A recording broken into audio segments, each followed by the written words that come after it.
Oh, I should have put on my good hat. Yeah, man. I like that hat. All right, we're recording right now.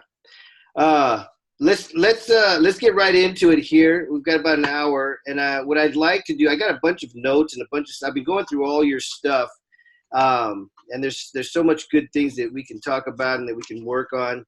But what I'd like to do is just continue from where we left off the other day, as we continue to just kind of get everything out here, so we can find everything we do need to work on. So we finished off last week with basically where you had left your job, where you were no longer there and you were just kind of in the middle of, okay, what's going on now? We talked about you had obviously you got a divorce, you had lost your job, and then you kind of went. Let's start from there and just move forward. Okay, do we want to review any of the video that I watched, or just move forward from there? Well, let's finish your story, and then I'd love to review all that. That's another thing that we'll do. I'll write that down as a note for maybe our next round. Review video. All right, so let's start from where we left off last time. Go ahead. Okay, so last time we had been where I lost my job. That's where we finished, yeah. With the reorganization. Mm-hmm. And, you know, it's funny. My wife said, you got to go get another job. And I'm like, I don't want another job. Because, you know, it felt like a career. And then I felt like it was, that it wasn't valued, you know. Mm-hmm. I was naive to the fact that it was a corporation and the difference between a corporation and a, you know, I took it personal when it was business. So anyway, I did work for another company, Meritage Homes, for about a year, but I didn't, I wasn't in alignment with their values. Their values were not what I valued. They were kind of usury on every aspect you could think of, and not nice people. And I was used to working with nice people, good people that came from the heart. So anyway, in that whole thing, I ended up getting divorced as well. We'd grown apart. We weren't partners in the sense. And not only were we not partners, but we were like non-communicating roommates, you know, except for taking care of some business. Anyway, as you know, that was the downturn. I had about 5 houses, I think, at the time.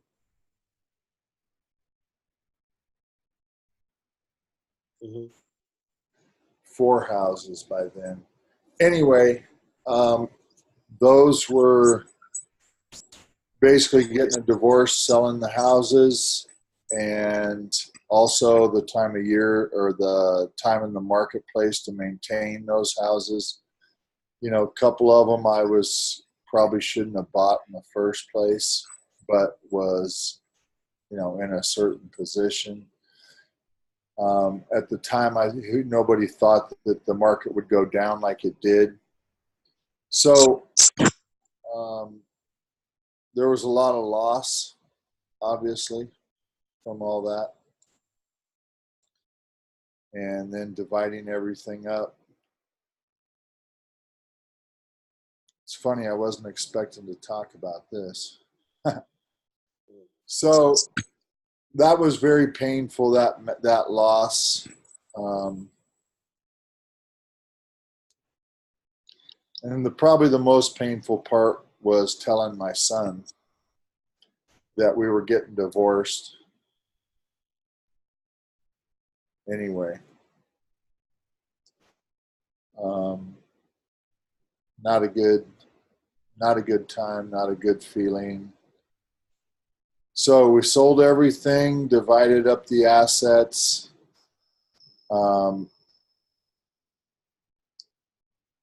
went through, I don't know, 6 to 8 months worth of divorce proceedings before we finally got it. I mean, dividing the assets was easy, but alimony was the other issue, right? Mm-hmm. We both had completely different ideals on that. So anyway, went through all that, and then basically I had to, figure out what I was going to do from there. Fortunately for me at the time, an ex-president that I worked with, who was a great guy, there was a lot of flips going on, rehabs, things like that. So I hooked up with him. He reached out to see if I wanted to do that with them, and I basically found all kinds of flips for them, and I got paid for flipping properties for about a year and a half. And started my own real estate business while doing that, which did well while the flips were going on. And then after the flips were completed,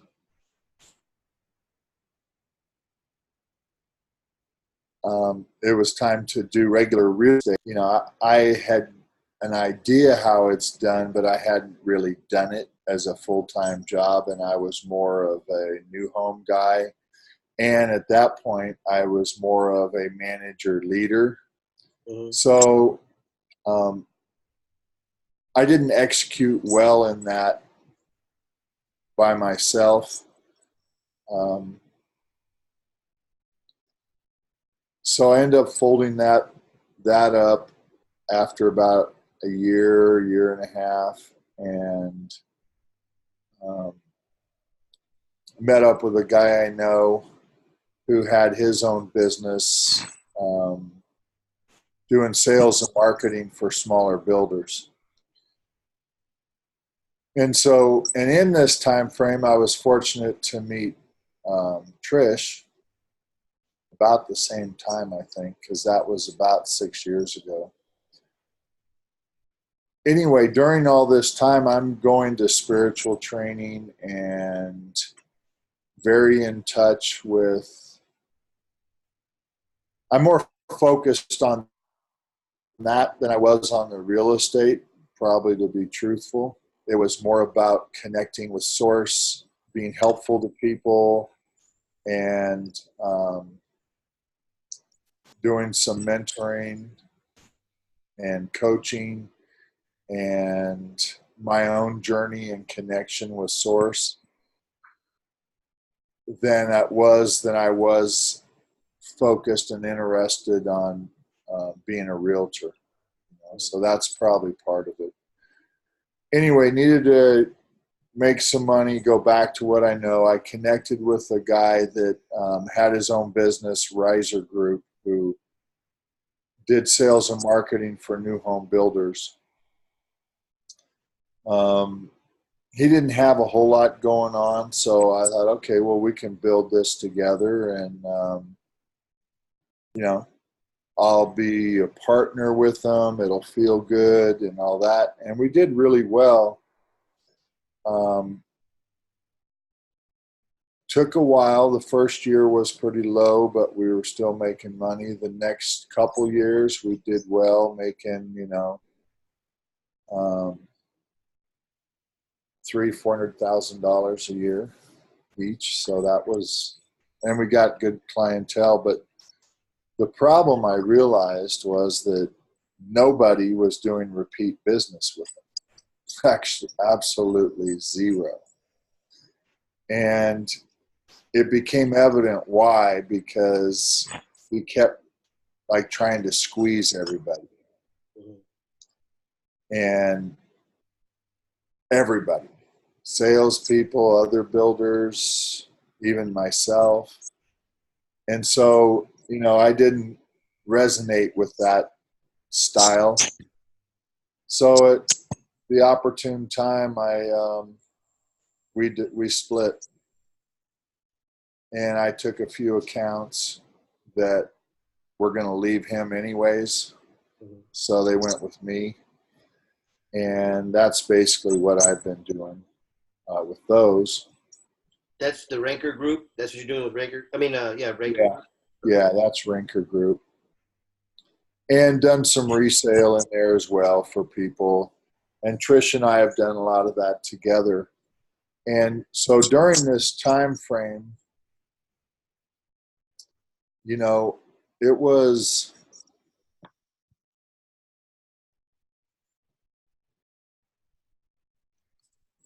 interesting. When I met Trish, I hadn't dated anybody, and it had been a year, and I was still kind of healing, right? But Trish was, we were connected through friends, and they were supposed to get us together, Well, finally, I was going through the town she lived in, Los Gatos, from work, and I thought, well, I'll give her a call just to see if she's around and wants to meet for something to eat or drink or whatever.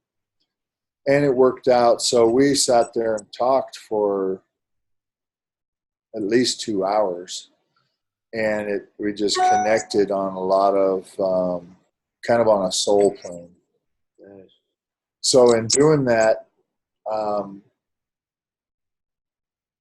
you know,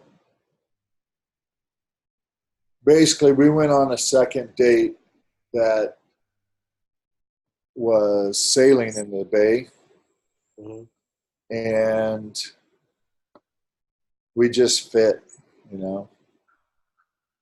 Plus, it was really interesting. I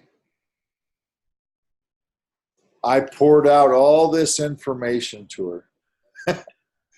I mean, it was like exposing yourself, even emotionally, but with every bit of information about myself, divorce, spirituality, beliefs. It was real.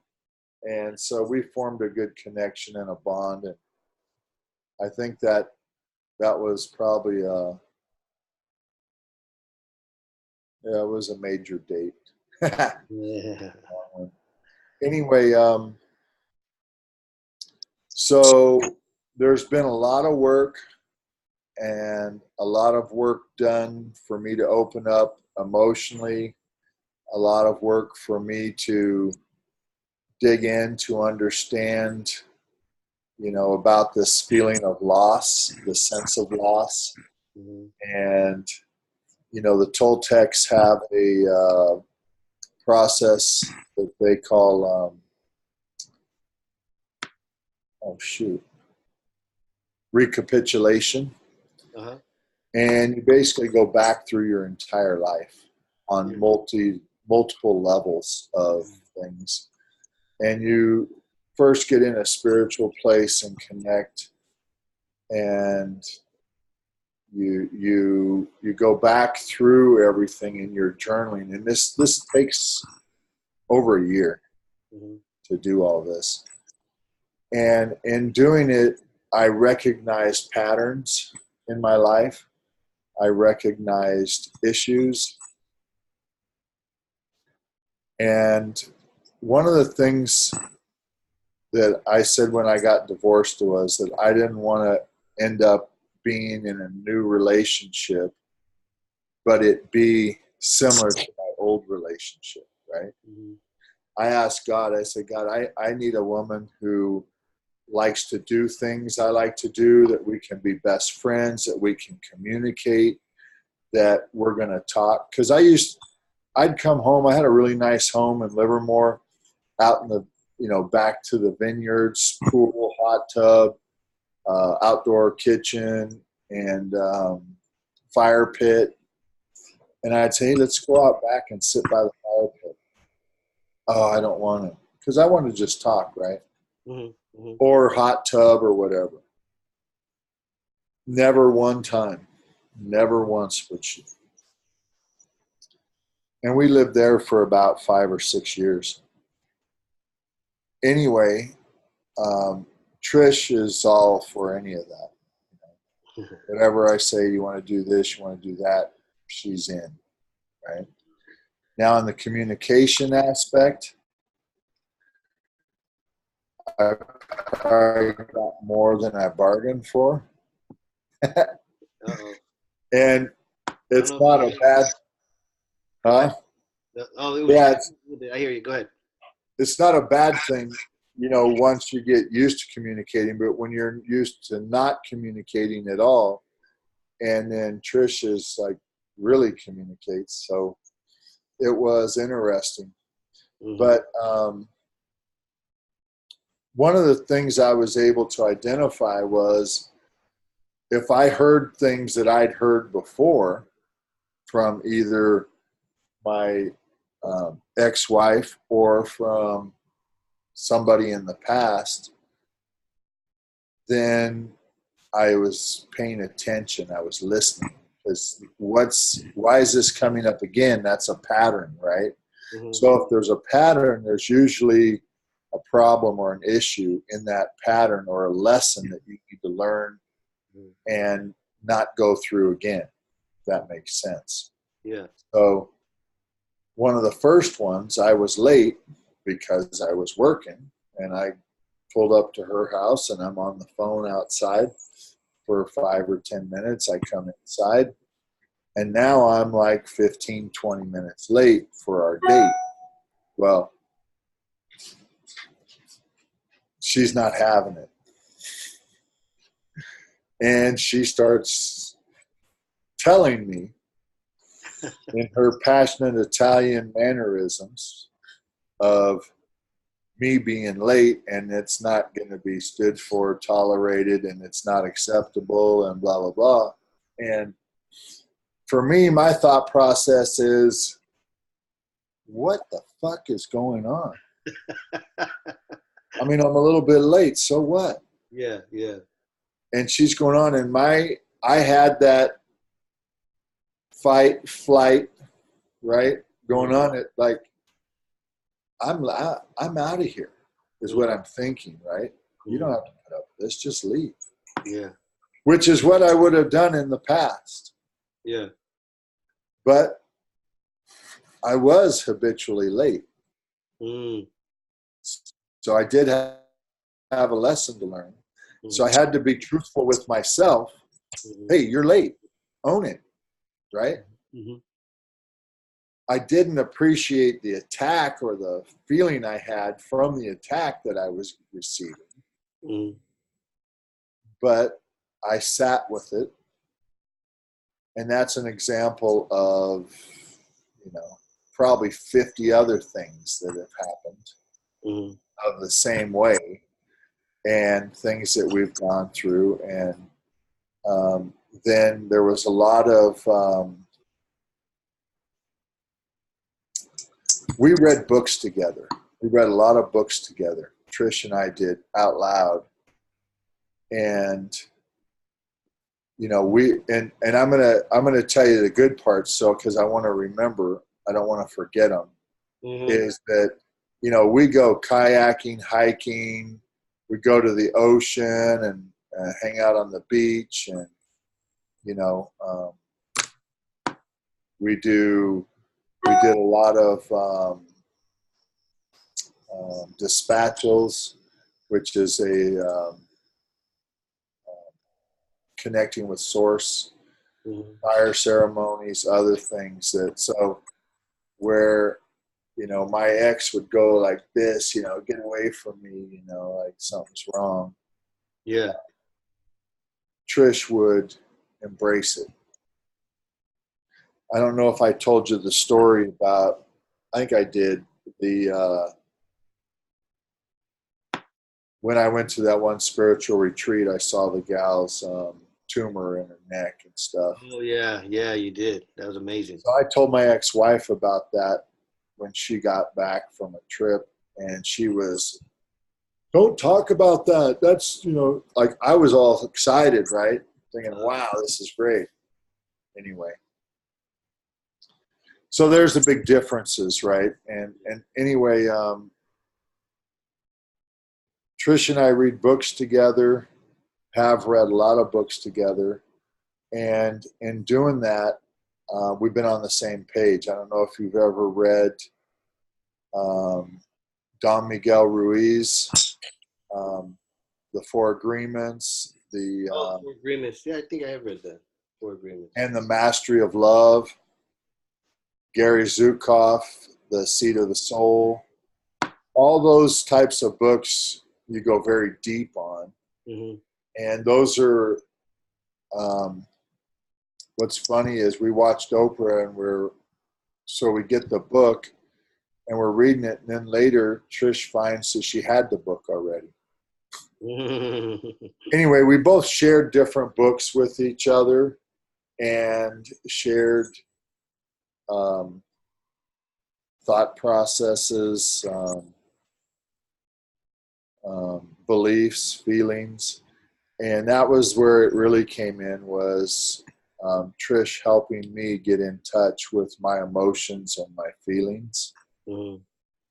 Because before, for me, a feeling was, if I was hungry, thirsty, hot or cold, right?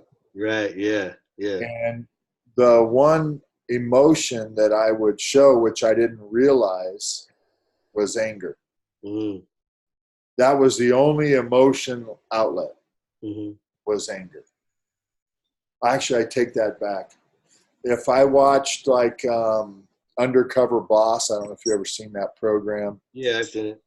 At the end, they're always doing something really great, right? Like they pay for someone's child to have some medical procedure or go to college, or they give them a car or vacation, whatever.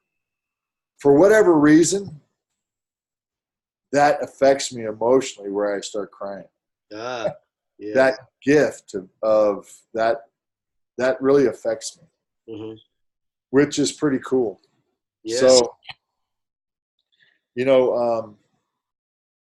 So I'm very blessed to have Trish in my life. She has stood by me while I've gone through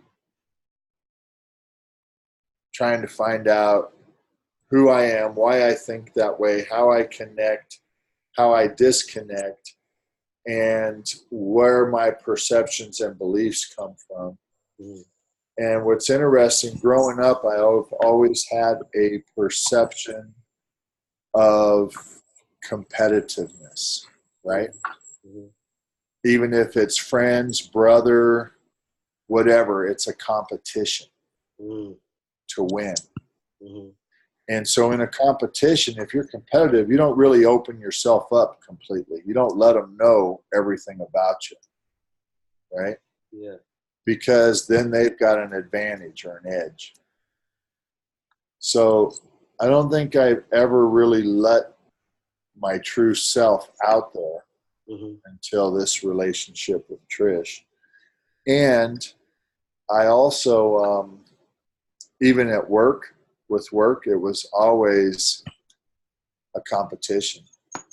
I saw somebody as a competitor, except for my team members, the people that I managed, and my whole focus was on raising them up. Because I figured out early on, if I am able to raise them up to be the best they can be, and we're doing it with the company's goals and desires in mind, if they're the best they can be, it's meeting all the requirements or exceeding the goals of the company, then I'm the big star in the middle. Right. I win. The company wins, the employee wins, and I win. So to me, it wasn't rocket science to lead or manage, Yeah. Just from that basic concept. So I was always challenging everyone to be the best that they could be in that way. And they're one of the reasons I did it, because it always challenged me to be the best I can be. Because if they're growing, I got to keep going. I have to have something to bring to the table for them, right? Yeah. What else can I tell you? So, I've journaled for quite a few years. I would always journal dreams. I would journal meditations.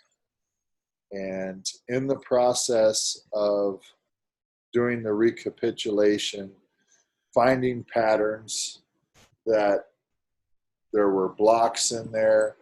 There were things that I'd repeated 3 times, which meant to me there's a lesson to be learned. Yeah. So then I'd sit with that to see, okay, what is that lesson that I need to learn?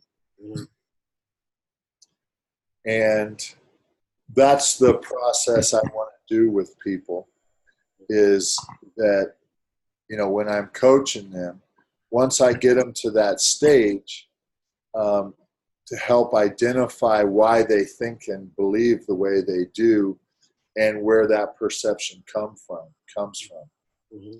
I think I may have told you this when I was telling you my story at lunch. One of my perceptions was that I wasn't worthy, Right. not good enough. And that came out a lot in Trish and my relationship with the different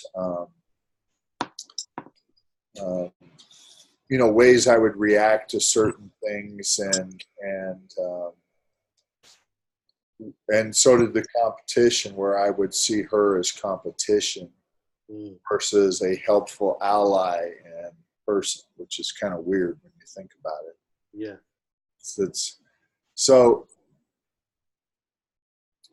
what I couldn't understand was, how was I able to be so successful selling homes, managing, leading a team, helping a company grow from 187 homes a year or 176 homes a year to over 1,000 homes a year, right? Opening in 7 communities in some years, and going from a staff of about 6 to 65. How was I able to do that, right? If I didn't feel worthy. Well, the way that happened is that at some point I just told myself, I can do anything anybody else can do. I can do whatever is needed, because they're doing it, I can do it. And when I was little, I wanted stuff. I wanted a baseball glove, and so I went and mowed lawns. I washed windows, did whatever it took to do that, to get a bicycle, to, my first bicycle I bought myself. All that kind of stuff, right? Paper routes, because that's where people made money. How could you make money at my age? And that's what I figured out, right? Right. And I did those things. So, which was different because my older brother didn't do any of that. But then,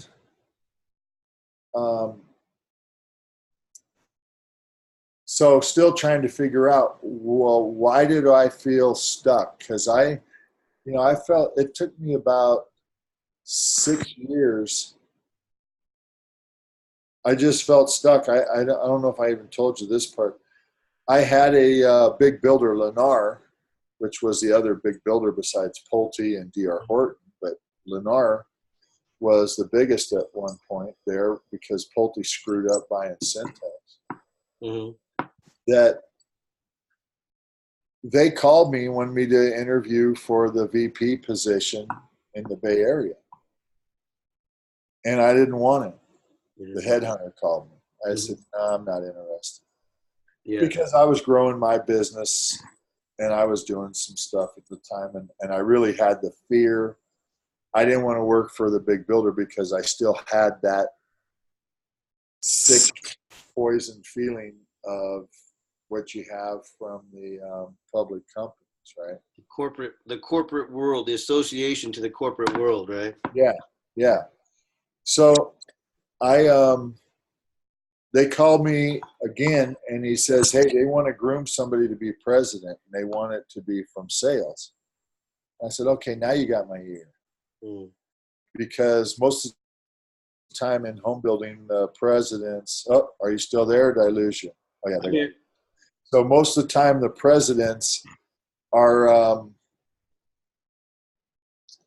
they come from a finance background or land background, and maybe even attorney. So I went and met with the guy, and I sat in a dysfunctional meeting space room. Well, it was a small room, and you couldn't even get into the chairs because there were so many in this round table. It was awkward, is I guess the right word. Anyway, I met with the guy for over 2 hours, which to me was a good meeting. Yeah. And I had with me, I'd already brought a successory card filled out. I had a copy of my book. And, I did some of the filling out. I like a quote, but I waited after the interview, I was going to go down, take that up, and then give it to, make sure he received it as following up right away, right? Yeah. I mean, just like the wine bottle, I just know what to do. If you want the job, that's what you do, right? Yeah. Anyway, there's a gal that worked for them who used to work for me for a short period of time at Meritage. And she was horrible at sales. So she did, and he was touting her how great she is, right? And I'm thinking, oh boy. So he doesn't realize what's great, but he also made some derogatory comments about a lot of people in the Bay Area who I really appreciated who they were and their integrity and what they stood for, right? Yeah. So I thought, well, I better think about this for a while because I don't want to jump in with somebody who, it has to be a fit with the person if you're going to work with them. So anyway, Whole Foods was across the street. It's in San Ramon from this corporate office building, right? Mm-hmm. So anyway, I tried to go back a couple times. I couldn't get my car to turn. It wouldn't turn into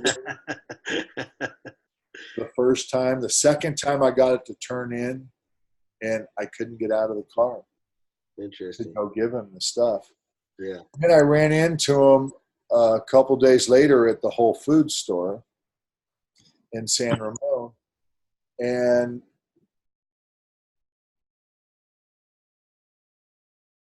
I just couldn't go there. Okay. Whatever. I couldn't make myself go there. Let's do this. Let's transition just a little bit from. I got a good sense of your work ethic, which tells me a lot about you personally, also. All good things, and but tell me about you today, without talking about real estate in any way. Tell me about you today. Who are you? Me today.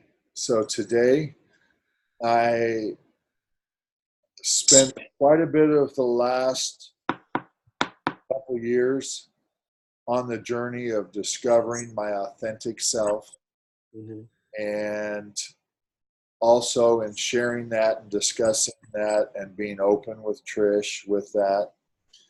And today I am, and this is what was interesting about looking back at the video that I shared with you, from last time. Yeah. Is it was kind of sickening to me in one way because I'm talking about all this shit in the past that I'd done. and it didn't jive. Mm. It's like, so what? You know, Mm. nobody cares. Mm-hmm. You know, Mm-hmm. and I told some of those same stories, and a couple of them I'd even embellished on, and which was interesting. Which so now I am my authentic self. I'm telling you, right? Yeah. And I didn't. There's no. And what's funny is when I say embellished, there's no need to, because it's just little stuff that makes no difference, right? Right. Except for feeding my own ego. Mm-hmm. And I didn't need it anymore, but I needed it before for some reason, right? Mm-hmm. But when I saw it, I was like, why did I do that? I don't need that. Mm-hmm. Why do I even talk about that stuff? It's kind of like, it's not important, right? All that stuff's not important. So I'm fearless. I'm motivated. I'm I'm a spiritual person. I'm connected to Source. I believe that there is a higher power. I believe it's the same higher power. I believe people can get to it from whatever way they want to, which is fabulous. Yeah. You don't have to go one way. You know, if we're all around a mountain and we want to get to the top, we're not all going to take the same path. Right. So why not? Mm-hmm.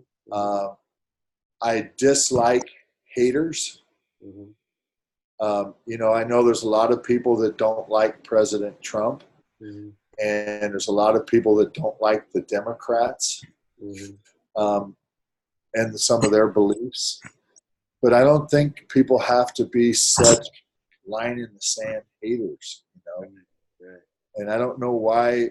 Well, I have some beliefs about it, but you know, people have to wake up. They have to awaken, because that's why they have a line in the sand and believe something so hardly one way and aren't open to others. Is they're not fully awake. They're not connected, awake about, you know, by being the observer of what's going on. You know, I'm a person, and I'm going to look at some notes here. I believe it's time for me to do something exciting, to, you know, embrace and go for it, to be fearless. I'm good at getting people talking, and I have an ability that when I listen, I have an intuitive ability to understand what's going on. Now, am I 100% right? No. But that's okay. You know, I resonate with some people, and some, you know, I may not. Yeah. I've been upgrading me my whole life. Mm-hmm. I mean, I've been upgrading myself my entire life. And I was thinking about that. I probably will continue. You know, I had a massive identity loss. I had to understand what my identity was and who my authentic self was. And I went in and found out and did the work to find out why I had some paralysis and why there was old, deep-rooted, conditioned beliefs that flooded back in with a massive identity loss. You know, it was like, you know, what's going on here type thing. Yeah. And what's really important is I want to be able, I am helping people to awaken, to make sure if they've had identity loss, they know what it is and what to think about. If they haven't, to give them a thought process so that they don't have to think about it. That makes sense. So they'll know Also, to be in touch with their, to be able to identify what's driving from inside the ego and whatever else. So I'm a person who deeply cares about others. I truly want to help. There's times where I will sacrifice my own time and what I want to do for somebody else. In fact, sometimes I need to not do that as much. I did that quite a bit at work. Mm-hmm. And I think that was partially a belief that you had to work hard, you know? Yeah. And nowadays, I believe you don't have to work hard. You just have to be in the flow and in the zone and in touch and have the right purpose, which to me is to help people. Okay. And there's many different ways that I can help. I can help somebody who wants to be great in sales. I could help somebody who wants to be a leader, go from whatever position they're in to being a leader. So if I ran into you, like how we ran into each other at the event, let's say I came up to you today and said, "Hey, Paul, nice to meet you. What do you do?" What would you tell me? I'm a speaker. I'm an author and a coach. I help people who want to transform their lives to another level in another area. Nice. That's awesome. So that's perfect for your social media. I don't know. Have you updated your social media? No. And the one reason I went to do it, and I looked at a bunch of TED Talk speakers, social media, and I looked at yours, and you know how you have the shatter your blocks? Mm-hmm. I have to create whatever that is for me. I have to have that tagline / You just said it. That's why I asked you that. And see how simple it came out? And then when we sit and we think about it, we can't figure it out. What was it? Answer the question. Lucky I'm recording this, huh? So basically, I just asked you, what do you do? If I just met you today, what do you do? And you answered it. And that was perfect for your social media. Yeah. Speaker, author, coach. Yep. Well, but I've seen some other people who have, real estate, speaker, author, coach. And that's, to me, that's a little bit much. Well, it's good that you looked at everybody's stuff. I do the same thing, but we don't want to be like everybody. You want to be, you just said it, your authentic self. You want to put on there who you are, what you're doing, what you want to do. And that's it. And that's the person that you'll attract. If we copy down what everybody else is doing, then we're all kind of looking and chasing the same people. We don't want to chase anybody. We want to put down who we are, what we're offering from our heart, from our soul, and those people will be attracted to us. Yep. You know what's funny is I told Trish, I said, when I started working as a waiter, I went to work at Chick's Place, which is on Pier 39 in San Francisco. Mm-hmm. And we got to learn about wine. We had a couple things with wine. So I got to understand about wine, some different components. And then I went to an interview to work on a cruise ship. And in the interview, I'd already talked to a guy who worked on the cruise ship. He said the best job is being the wine steward. Mm-hmm. So on my resume, I made it where I was stronger in wine. Yeah. And so I got a job on the cruise ship as a wine steward. Yeah. So I get to the cruise ship because they hire me and everything, fly me out to get on the cruise ship. I get there, I look at the wine list, and there's about 5 to 8 wines that I'd ever tasted or worked with before. And there's about 100 wines on this wine list. And the rest of them are all from Europe and other countries. and some more from the U.S.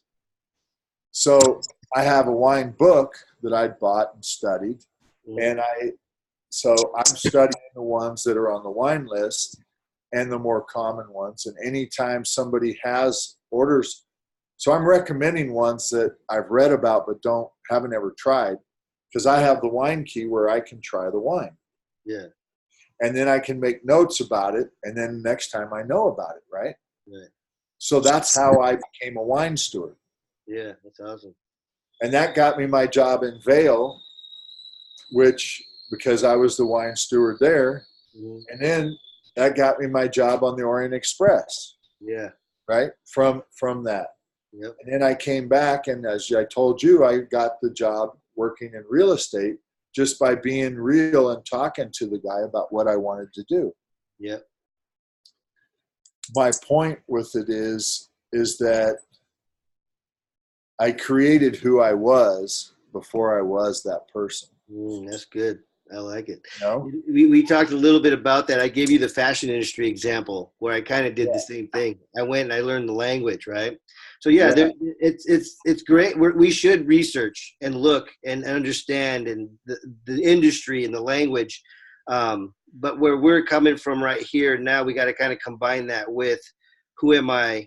You know, what am I offering the world? Because we're not.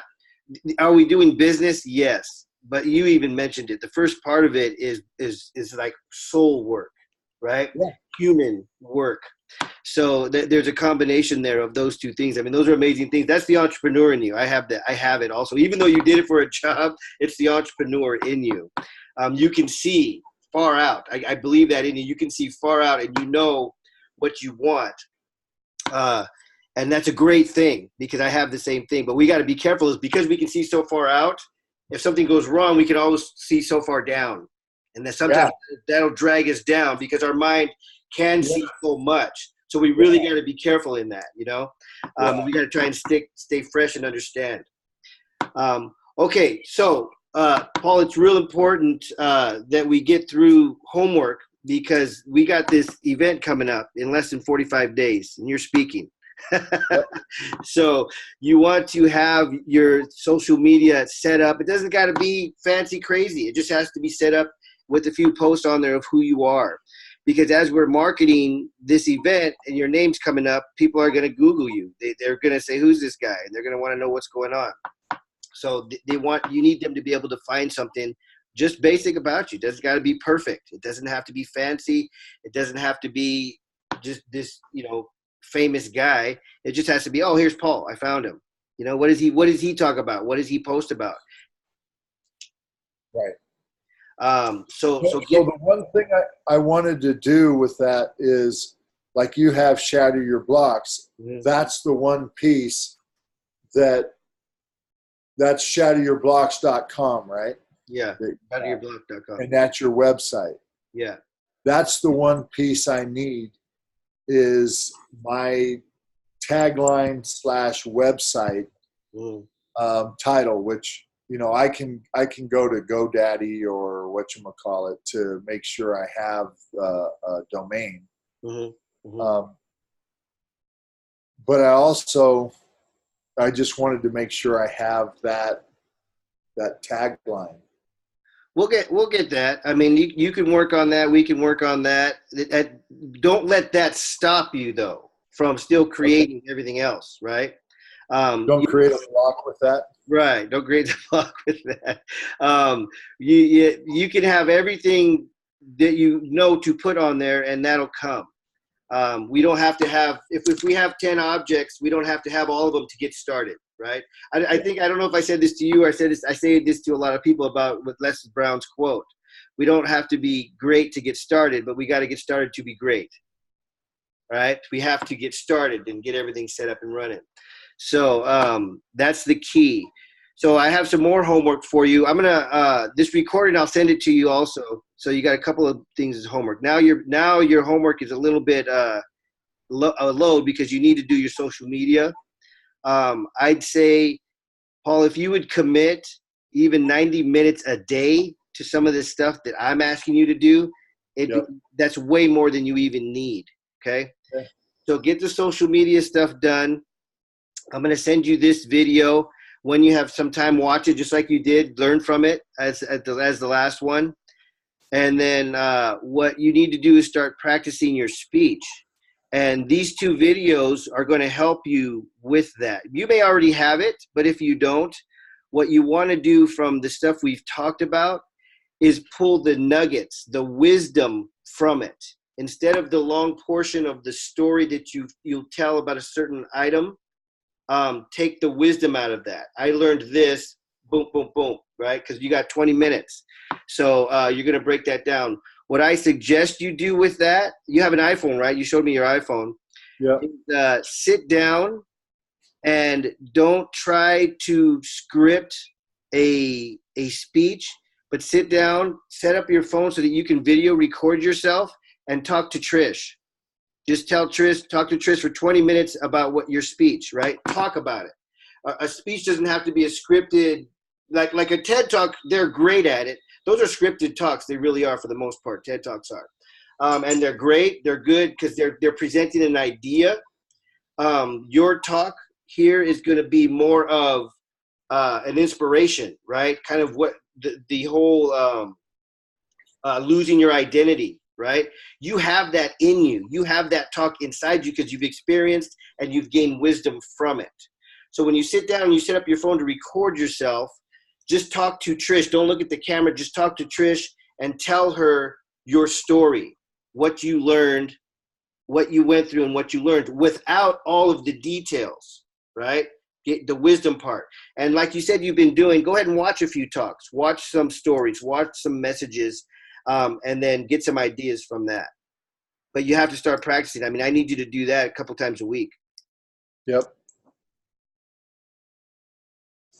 All right? Yeah, I'm writing this down. Okay.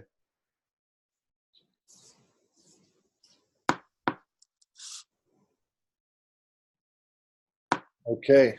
All right. So I want you to send me your links to your social media via email when you have them set up so I can see them. All right. So what did we talk about? We talked about Facebook, Instagram, LinkedIn, and then Twitter if you want to do Twitter also. I'm not a big Twitter guy. I honestly, there's more politics on Twitter than anything from what I could tell. But those three are good to start with. And then start practicing your speech. And if you're recording it, I'll show you, if you don't know how, there's a way to load it to YouTube so that nobody else can see it except for the person you send it to. And we can start doing some stuff like that so I can kind of watch your speech. Okay. All right. And then next week, Thursday or Friday, let's set up a time, whatever's best for you. I'll be out of town earlier in the week.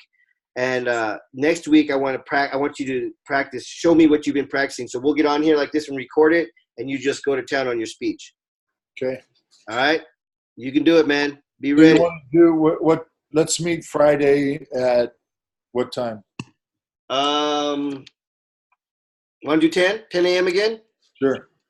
All right. So Friday is the 12th, July 12th, 10 a.m. All right. I'll see you then. If you have any questions in between, go ahead and text me.